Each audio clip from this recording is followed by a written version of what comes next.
ನೀನ್ ನನಗ್ ಮಾತ್ ಕೊಟ್ಟಿಲ್ಲ ಅಂದ್ರೆ ನಾನು ನಿನಗ್ ಮಾತ್ ಕೊಡಲ್ಲ. ಸರಿ ಆಯ್ತು, ಬೇಡ ಬಿಡು. ನೀನೊಂದ್ ಫಸ್ಟ್ ಮಾತ್ ನಾನ್ ಕೊಡು, ಕೊಡಲ್ಲ, ನಾನ್ ಕೊಡಲ್ಲ.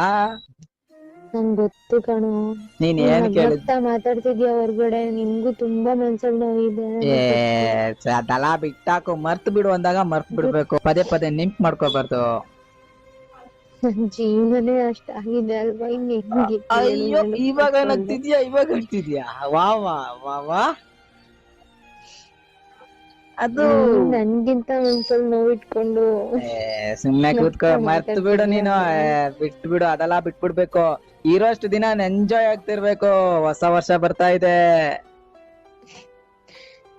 ಹೌದು, ನನ್ ಸಾವಿನ ದಿನಗಳು ತುಂಬಾ ಹತ್ರ ಆಗ್ತಿದೆ. ಚಪ್ಪಲ್ ನೋಡಿದ್ಯಾ ನಂದು? ಅವತ್ ಹಾಕೋ ಬಂದಿರೋ ಚಪ್ಪಲ್ ನೋಡಿದ್ಯಾ? ಇನ್ನೊಂದ್ಸಲ ಸಾಯ್ತೀನಿ ಗೀತೀನಿ ಅಂದ್ರೆ ಅದ್ ಕಿತ್ತೋಗುವರೆಗೂ ಹೊಡಿತೀನಿ. ಸುಮ್ನೆ ಕೂತ್ಕೋಬೇಕು. ನೋಡ್ಕೊಳ್ತೀನಿ ಅಂದಂದ್ಮೇಲೆ ನೋಡ್ಕೊಳ್ತೀನಿ, ಅದ್ ಏನೇ ಆಗ್ಲಿ ನೋಡ್ಕೊಳ್ತೀನಿ ಅಷ್ಟೇ ನಿನ್ನ, ಸರಿನಾ? ಅಲ್ಲ, ಜೀವ ಉಳಿಸೋ ಡಾಕ್ಟ್ರಿಗೆ ನನ್ ಜೀವದ ಮೇಲೆ ಇನ್ನೂ ಡೌಟ್ ಇದೆ. ಅವಳು ಯಾವ ಡಾಕ್ಟರ್ ಹೇಳೋ? ಹುಡುಗಿನ ಹುಡುಗನ? ಈಗ ಯಾರಾದ್ರೂ ಆಗ್ಲಿ ಡಾಕ್ಟ್ರೇ ಅಲ್ವಾ. ಅವನಪ್ಪ ನಾನು ಡಾಕ್ಟ್ರು. ಉಳ್ಸ್ಕೊಳಕ್ ನಂಗೆ ಗೊತ್ತು ನಮ್ಮ ಹುಡುಗಿನ. ನೀನು ಸುಮ್ನೆ ಕೂತ್ಕೋಚಿನ.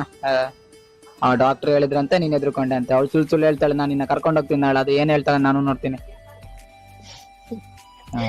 ಅಳೋದ್ ನೋಡ್ಬೇಕು. ನಂಗೆ ಬೇರೆ ಸಿಕ್ಕಿದಾನೆ ಅಂತ ಅದು ಉರಿತಿದೆ. ಹಂಗ ಹೇಳೋದ್ ನೋಡ್ರೆ. ಮತ್ತೆ ಊಟನಾದ್ರೂ ಮಾಡ್ದಾ? ಏನ್ ಮಾಡ್ದೆ? ಮದ್ವೆ ಕ್ಯಾನ್ಸಲ್ ಮಾಡಿಸ್ತೀಯಾ? ಅದ ಅಮ್ಮನ ಹತ್ರ ಹೇಳಿ.